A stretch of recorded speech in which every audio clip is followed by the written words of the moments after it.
Hi friends, welcome to movie talk V Telugu channel movie facts. ఇప్పుడే Ramayanam trailer చూశాను. Trailer అయితే నాకైతే నచ్చింది.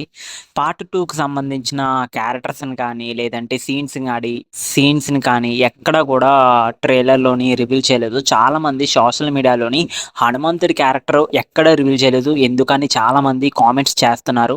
దానికి సంబంధించిన మూవీ ఫ్యాక్ట్ ఏంటంటే, మూవీ టీం చాలా క్లారిటీ ఇచ్చింది. రామాయణం పార్ట్ 1 అనేది రాముడు బాల్యం నుండి సీతను రావణాసురుడు అపహరించడం వరకు మాత్రమే మేము తీస్తున్నాము.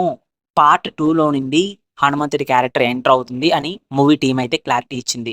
అయితే ఈ మూవీలోని కాజల్ ఎంచో మండోదరి కింద, సీత కింద ఎంచో సాయి పల్లవి, యాష్ ఎంచో రావణాసురుడి కింద, ఇంకా ఈ సినిమాలోని రాముడి కింద రణబీర్ కపూర్ నటిస్తున్నాడు.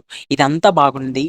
డైరెక్టర్ నితీష్ తివారీ అయితే చాలా అంటే చాలా వరకు ఎక్కడ కూడా ట్రోల్స్ రాకూడదని చెప్పి అసలుకి హిందువులకి ఎంతో ఎక్కువ ఇష్టమైన రామాయణాన్ని చాలా జాగ్రత్తగా ప్రజెంట్ చేయడానికి 2 ఇయర్స్ వరకు షూటింగ్ చేశారు.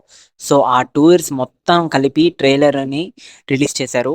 సో, ఈ ట్రైలర్ మీరు చూసిన తర్వాత మీ ఒపీనియన్ ఏంటో కామెంట్‌లో పెట్టండి. అలాగే మరిన్ని మూవీ ఫ్యాక్ట్స్ కోసం మన ఛానల్ అయితే సబ్స్క్రైబ్ చేయండి. Thank you. Signing off movie talk V Telugu channel.